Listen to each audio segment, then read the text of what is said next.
Welcome to IE News and to our viewers on itvtt.com.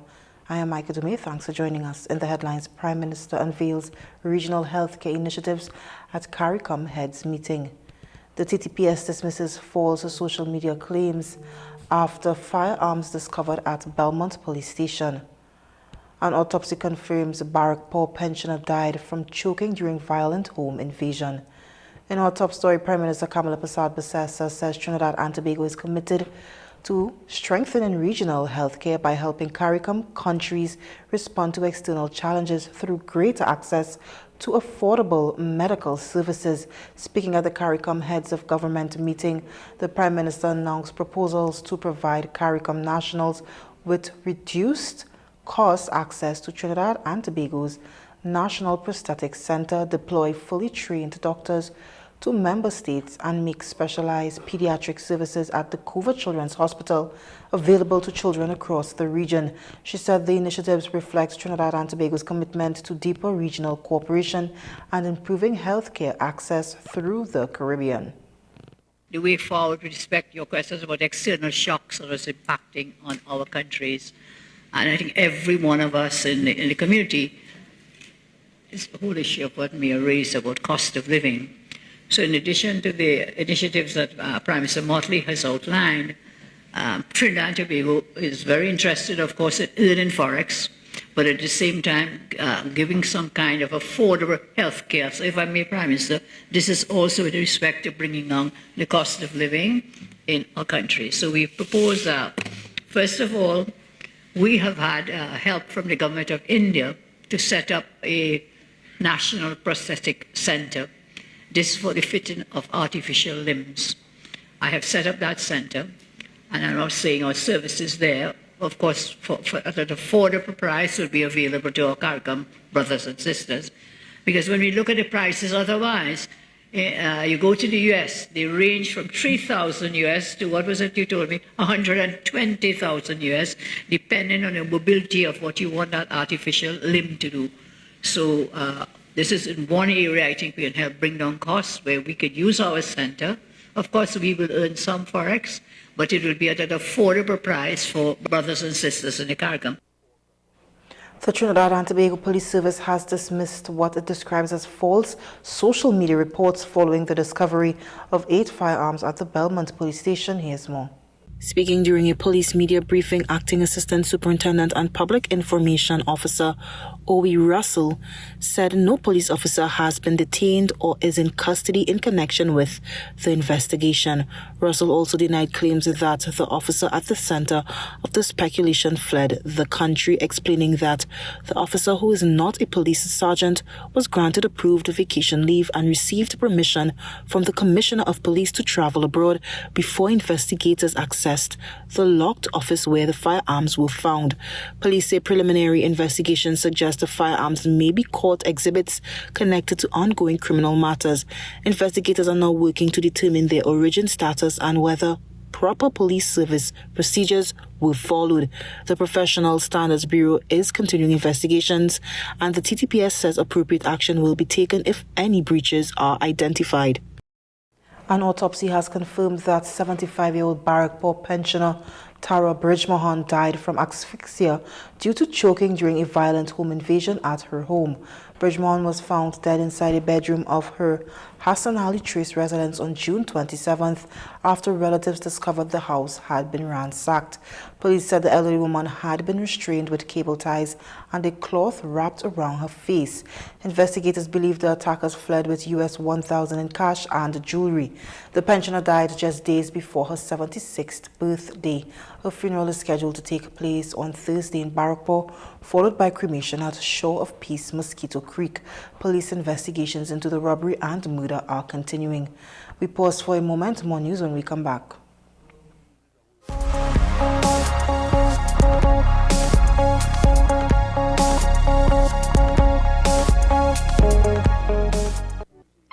Perfection doesn't happen by chance. Like an artist, the cook selects the main ingredient, one that is worthy of a proud cultural tradition. Trusted to enhance your creations with its richness and versatility.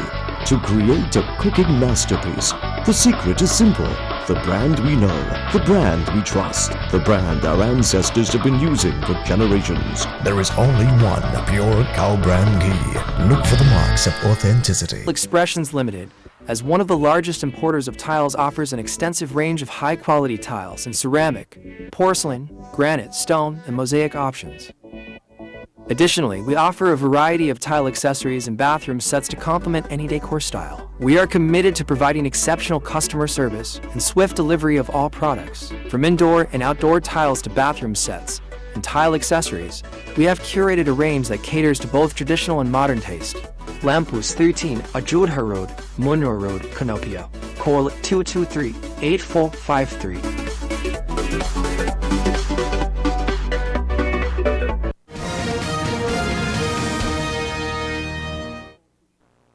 Welcome back. Minister of Rural Development and Local Government Khadija Amin has commended Prime Minister Kamla Persad-Bissessar following CARICOM's decision to support Trinidad and Tobago's proposal to seek an advisory opinion from the Caribbean Court of Justice on the reappointment of the CARICOM Secretary General.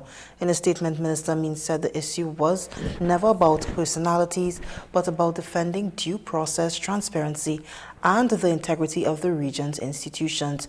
She praised the Prime Minister's courage, determination, and commitment to principle, saying the decision to seek the guidance of the CCJ reflects a shared commitment to fairness, accountability, and good governance across the Caribbean.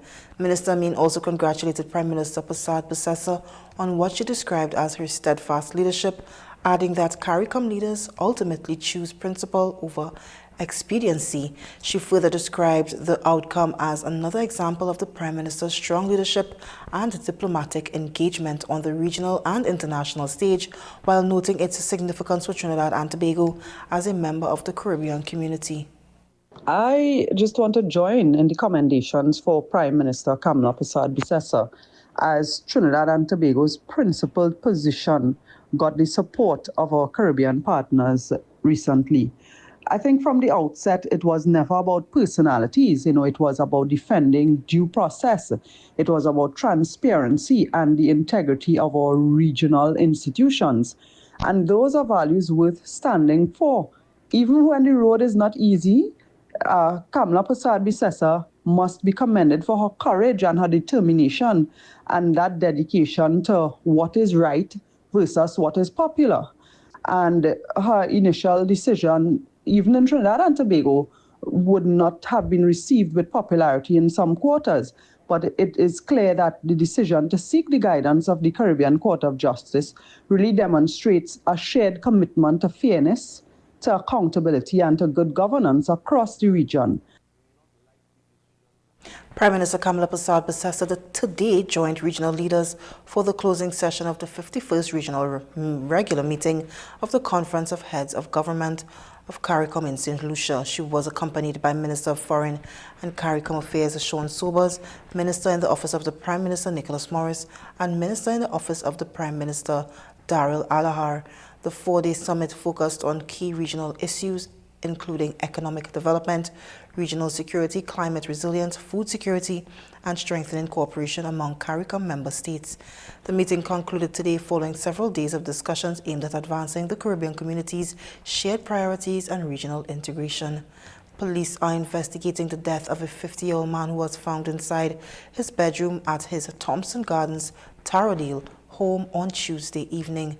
The deceased has been identified as Kerry Rampersad of Thompson Gardens. According to police, Rampersad's ex-wife, who lives in the same house in a separate bedroom, returned home from work and became concerned after repeated attempts to contact him went unanswered. She reportedly looked into the bedroom through a window and discovered him unresponsive, that is, before alerting neighbors, who forced open the locked room. Officers and crime scene investigators responded to the scene while a district medical officer pronounced Rampersad dead. His body was removed to the San Fernando General Hospital mortuary pending a post-mortem examination. Police investigations are continuing. Students enrolled at the University of Trinidad and Tobago from September 2026 will be required to complete a new course on the history and culture of Trinidad and Tobago as a graduation requirement. The program, titled The History and Culture of Trinidad and Tobago, was officially launched on Monday by Chairman of the University of Trinidad and Tobago, Professor Emeritus Selwyn Kojo. Professor Kojo said the course is intended to ensure that graduates have a strong understanding of the nation's historical and cultural development, describing it as an essential part of being an educated citizen. We contend that one cannot define himself or herself as an educated Trinbagonian unless one knows something about the history and culture of Trinidad and Tobago. It is designed to expose students to the development of Trinidad and Tobago as a nation, as a people, through its historical and cultural evolution. Acting President of UTT, Professor Rian Maharaj, said the course will deepen students' understanding of the country's history, people, traditions, and cultural diversity while fostering a greater appreciation of national identity. Its purpose is to deepen our students' understanding of Trinidad and Tobago, its history, its people, its complexities, and its beauty. Students would explore the journeys of the many peoples who came to these islands, examine the historical forces that shaped our society, appreciate our festivals, traditions, and cultural expressions, and gain a richer understanding of what it truly means to be a citizen of Trinidad and Tobago. You're watching IE News. We'll return after these messages.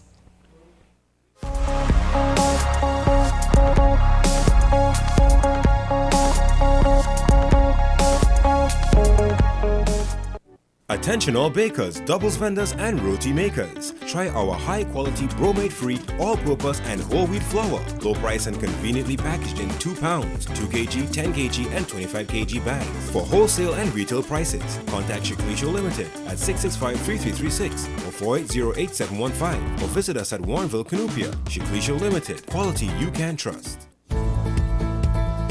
Are you renewing your motor, homeowner, or business insurances shortly? Then call Kalyani Limited, agency for Tatil, for a competitive quote.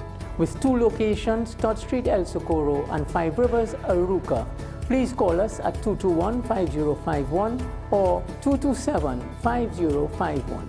Kalyani Limited, agency for Tatil, building relationships exceeding expectations.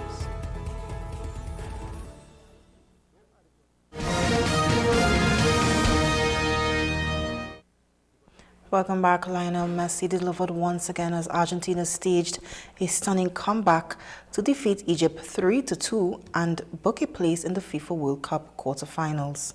Trailing 2-0 with just 11 minutes remaining, Argentina rallied with goals from Cristiano Romero, Messi, and a stoppage time winner from Enzo Fernandez. Messi's equalizer was his 8th goal of the 2026 tournament, marching Argentina's single World Cup scoring record set by Guillermo Stabile in 1930. The strike also extended his record to 21 World Cup goals and marked his 9th consecutive World Cup appearance with a goal, setting a new tournament record. The defending champions will now face either Switzerland or Colombia in the quarterfinals as they continue their quest for back-to-back World Cup titles. Let's now take a look at some international news.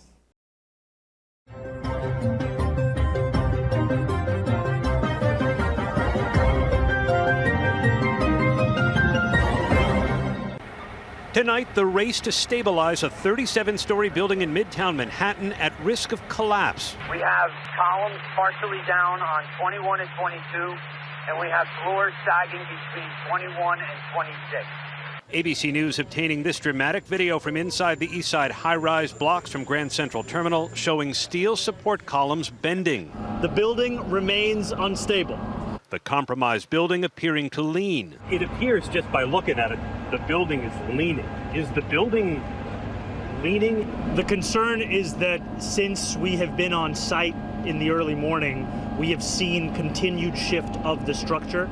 Around 8 a.m., construction workers began noticing a structural column on the 21st floor starting to warp. Then investigators found multiple cracks and the floors beginning to cave. First they said they were working on the floor, and they started to watch some beams start to bend, windows start to break, some concrete start to crumble. Authorities evacuated the building and at least 9 others nearby, including a hotel and school. So I walked into the office. I was there for about 10 minutes, and then they were like, all right, everybody out, evacuate.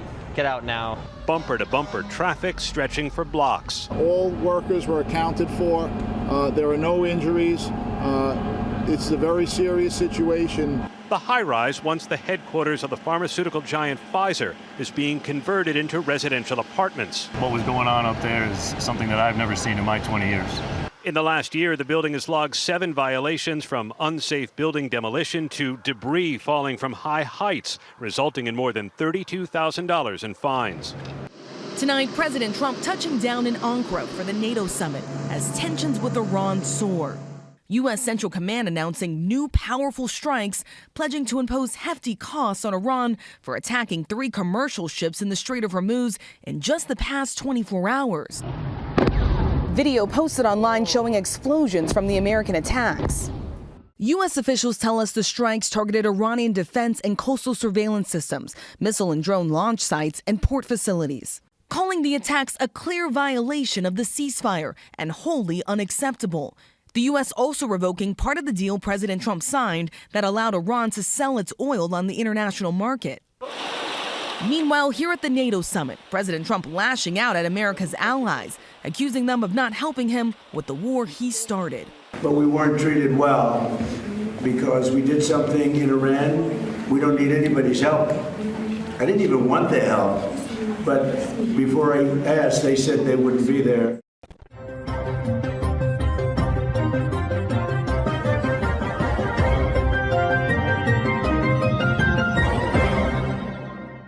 When we return your weather update and more, stay tuned.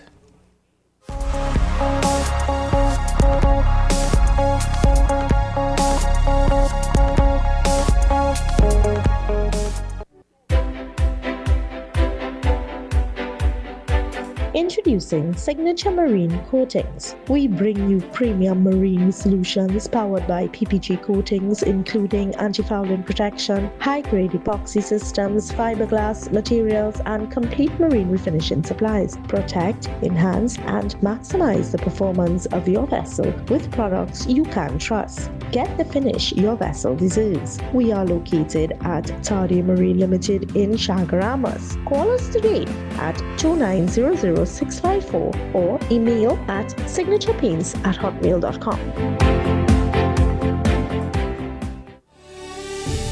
Let's do India and Nepal, a soulful journey across timeless destinations. Delhi, Kathmandu, Varanasi, Ayodhya, Haridwar, Rishikesh, Agra, and Jaipur. August 12th to 28th. Presented by Pandit Omarat. Call 681-3476 to book now. Not just a trip, it's a spiritual and cultural experience.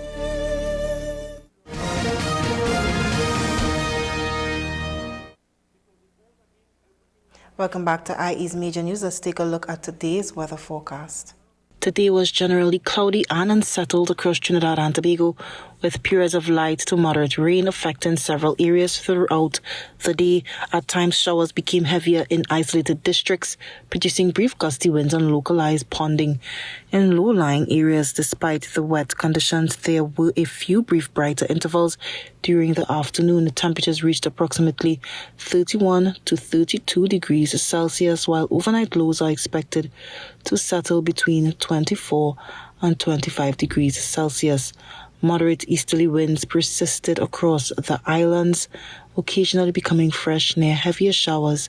Sea conditions remained moderate with offshore wave heights between 2.0 and 2.5 meters, while sheltered coastal waters experienced waves of 1.0 to 1.5 meters. Overall conditions were warm, humid, and occasionally wet. Tonight is expected to remain mostly cloudy with a few lingering showers during the evening and overnight hours. Warm and humid conditions will continue, accompanied by moderate easterly winds of 15 to 20 knots, with occasional stronger gusts near showers. Marine conditions are expected to remain moderate with offshore seas between 2.0 and 2.5 meters and sheltered waters between 1.0 and 1.5 meters. Small craft operators and sea bathers are advised to exercise caution, particularly in open waters where seas may become choppy. Thursday is expected to remain mostly cloudy with a few periods of light rain or scattered showers, particularly during the morning and early afternoon. As the day progresses, conditions are expected to improve gradually with occasional sunny breaks developing in some areas.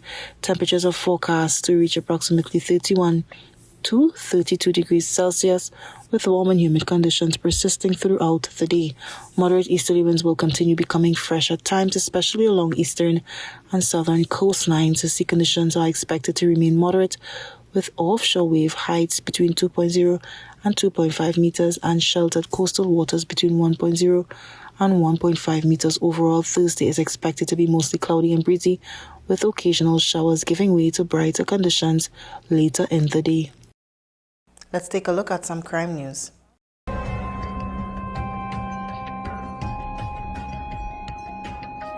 An intelligence-led operation, Resolute Shield, conducted by officers of the Northeastern Division Task Force in the Morva District, resulted in the seizure of a firearm and ammunition. Between 4 a.m. and 8:30 a.m. on Sunday, 5th July, officers proceeded to Hillview Road, Monrepo, where they conducted a search of an abandoned wooden and concrete structure. During the search, officers discovered a mini Draco pistol chambered in 7.62 by 39 caliber and fitted with a magazine containing 28 rounds of 7.62 ammunition.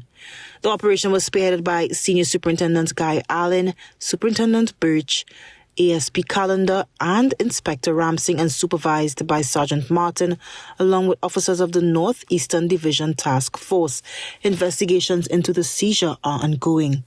A 39-year-old man has been arrested in connection with the murder of Stephen Jack, 39, of Chinchin, Cunupia, which occurred on Charlotte Street, Princestown, on Sunday, 5th July. Around 3:20 p.m. on Sunday, 5th July, officers responded to a report of a stabbing at Charlotte Street, Princestown. Upon arrival, officers were informed that the victim had already been conveyed by a resident of the Princestown Health Facility, where he was treated for multiple stab wounds. However, despite the efforts of medical personnel, he succumbed to his injuries and was pronounced dead at 4:05 p.m. Preliminary inquiries revealed that the deceased had gone to Charlotte Street in search of a female resident. Upon arrival at the location, he got into an argument with a man that escalated into a physical altercation where he sustained multiple stab wounds. Crime scene investigators visited and processed the scene, where several items of evidential value were recovered. Acting on information received, officers later arrested the suspect of Charlotte Street, Princestown. A flick knife believed to be of evidential value was also recovered from his possession. The suspect remains in police custody while investigations are continuing.